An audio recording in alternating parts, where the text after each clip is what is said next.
Hey, wonderful minds navigating this crazy journey called life. Today, I want to be talking to you in a new video about how to navigate the spectrum of sensitivity and psychology, where you can discover if you are an HSP, an empath, you have ADHD, autism, and much more. And if you do not know these terms, then stay tuned because I am going to explain them to you. So maybe you found yourself wondering, what am I? Am I an HSP, a highly sensitive person? Am I an empath? Am I dealing with ADHD, ADD, autism, borderline? Maybe you've been diagnosed with one of these things, or maybe you feel like maybe I'm something completely different. You are not alone.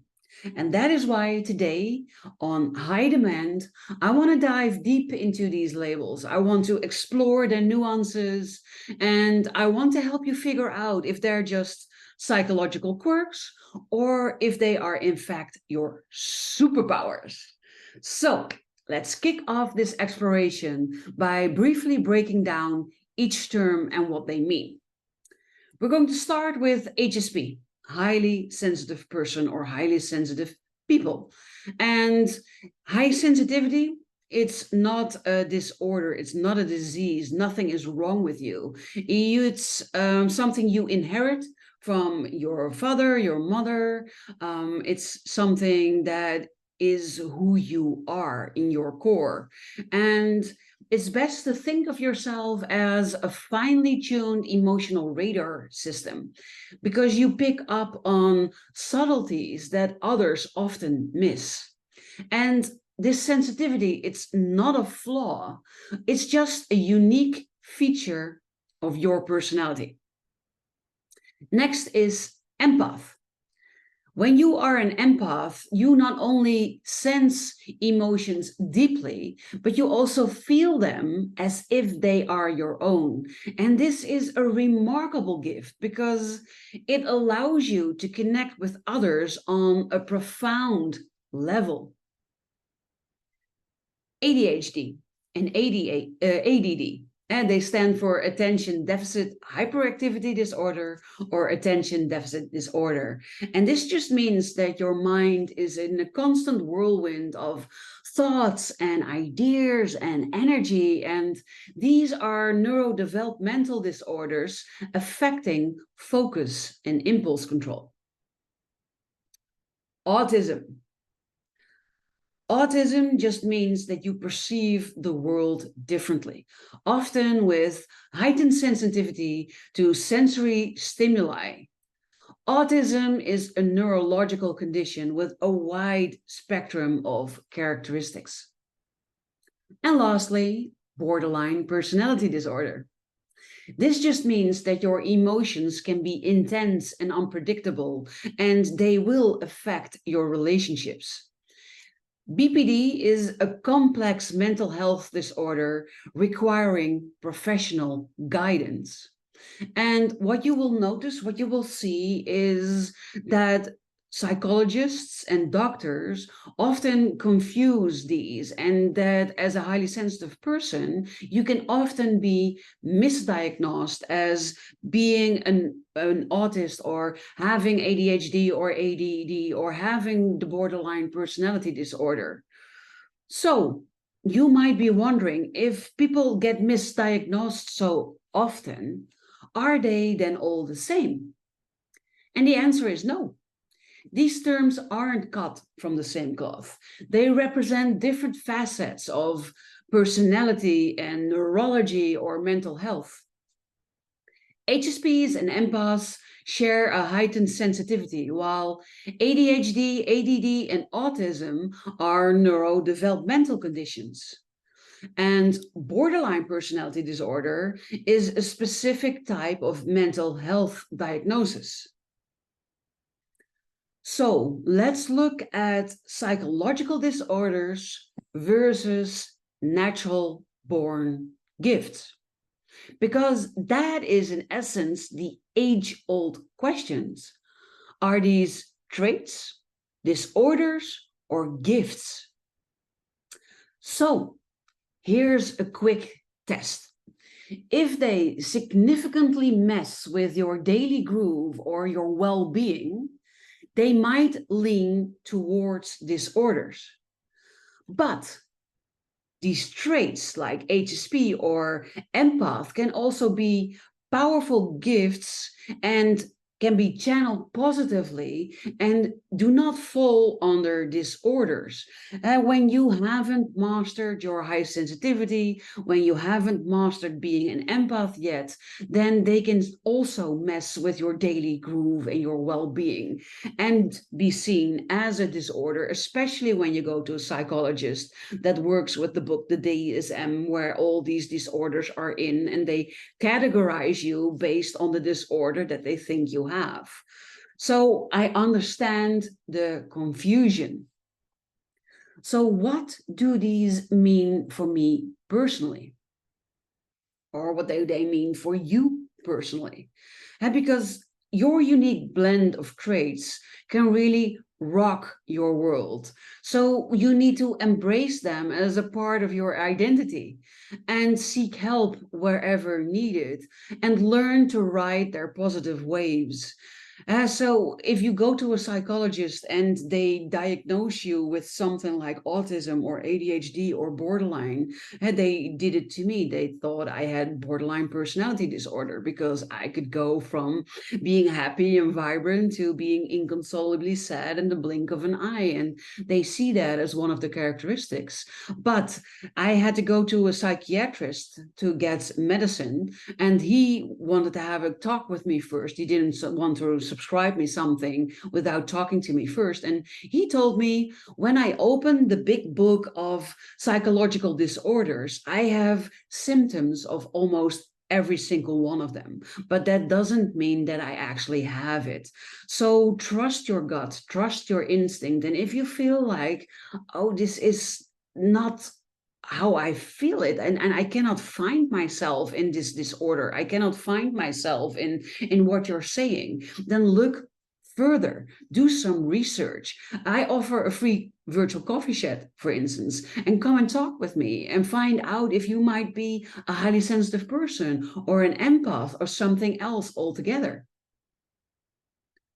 So now I would like to go into some tips for each and every one of them. Because for HSPs, it is very important to have a proper self-care routine. And we also need to prioritize these self-care routines if we want to manage sensory overload. I always say our sensory antenna is much more finely tuned than that of most people. So this literally means that we hear more, see more, feel more, taste more, experience more in the same types of situations than most other people, the other 80% of the world, because 20% of the world is highly sensitive. And this can very quickly lead to sensory overload. So that is why proper self-care is number one of my tip list for highly sensitive people. Number two is boundaries. Because we often have difficulty saying no, and we really need to learn to say no to protect our emotional energy. And a thing that really helped me with this is the realization that when I say no to other people, I'm actually saying yes to me. And that is not selfish, that is necessary. It's mandatory for you to feel happy and great in your world and to protect both your emotional energy, but also your physical energy. The third tip is mindfulness, but with a side note, because mindfulness will help you stay grounded.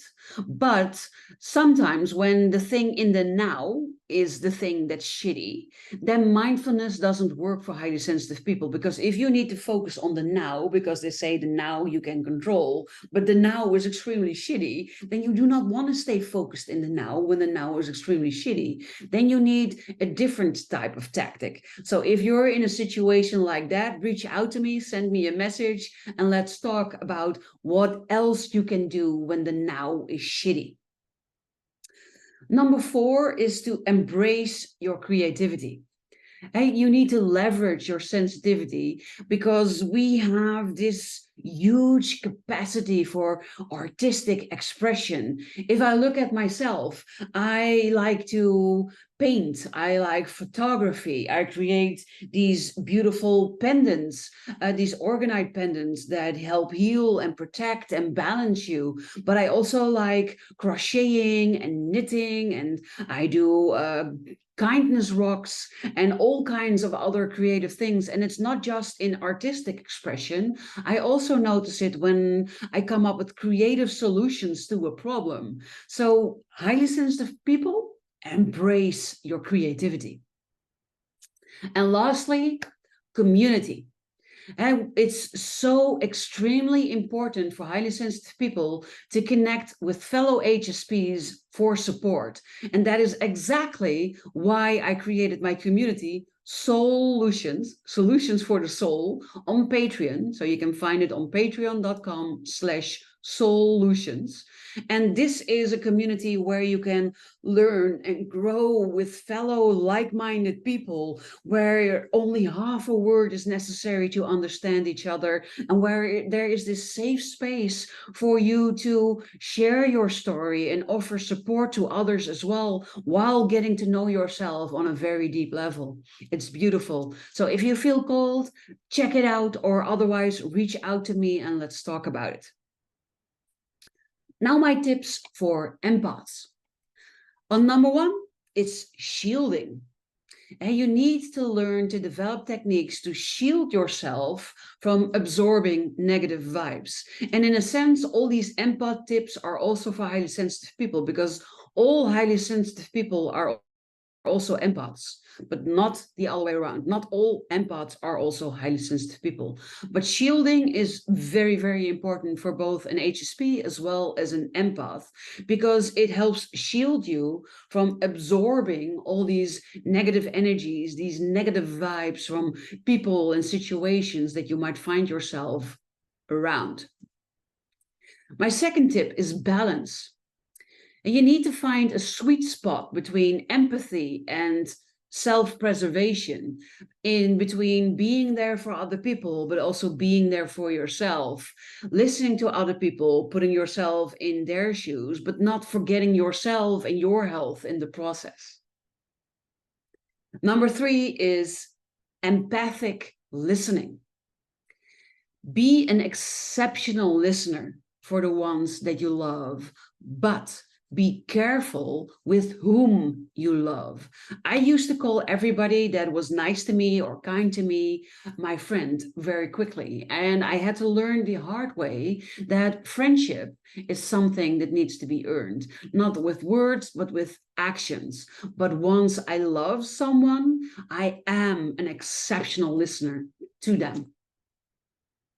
My fourth tip is find your nature connection, because for both HSPs and empaths, it's so important that we go into nature regularly to recharge our energy, to cleanse our energy, to bring us back into a natural, great feeling state. So connection to nature is number four. And number five is self-compassion. And we need to be a lot kinder to ourselves, because we raise the bar very, very high for others, but especially for ourselves. And we need to take care of ourselves as deeply as we care for other people, because in our caring for other people, we often sell ourselves short. And that is something we need to learn to transform into self-compassion. My fifth tip for empaths. Now my tips for people with ADHD, ADD. Number one is structure. When you are all over the place and you have trouble focusing, creating a daily routine can really help you improve your focus. Number two is medication if you really need it, and therapy, especially things like acupuncture, I'm an acupuncturist, or other holistic approaches. Explore options for symptom management, because this is something that is always going to be inside you, so you cannot get to the core. So you need to find strategies and ways of handling whatever it looks like for you in day-to-day life so that you can function optimally. Number 3 is mindful techniques. Try mindfulness to boost your attention span. And when you are completely in the now, this will also help with your focus. Another thing you might be trying is this focus type of music. YouTube is full of them. It has a special frequency, which I've been told really helps people with ADHD and ADD help focus. My 4th tip is to break tasks down. And divide big tasks into smaller tasks and maybe even smaller tasks until you have small tasks that you can do in 10, 15 minutes tops, because this will help you with managing your tasks and make it a lot easier to get everything done. And on top of that, every time, every 10, 15 minutes you've done something, then that's like this positive boost towards yourself, thinking, yes, another thing accomplished. The 5th tip is exercise. All of this restless energy and these things that are going on with you in your mind, you need to channel that excess energy with regular physical activity. And it doesn't mean that you need to go and run the marathon or do a triathlon or something, but find what works for you. This can be daily walks in nature, for instance. Sometimes it's running or cycling or boxing or whatever it is that you love to do, but you need to channel this energy into regular physical activity if you want to become the boss of your ADHD or ADD. My tips for autism. The first tip I have for autism is self-efficacy. And that just means that you need to learn how you can communicate your needs to others in a simple but effective way. My second tip is routine. Establish a consistent daily routine, because that will help reduce your anxiety. It will help feel more relaxed, and it will help you know what is coming, which will make you feel safer and also, again, less anxious. My 3rd tip is sensory strategies.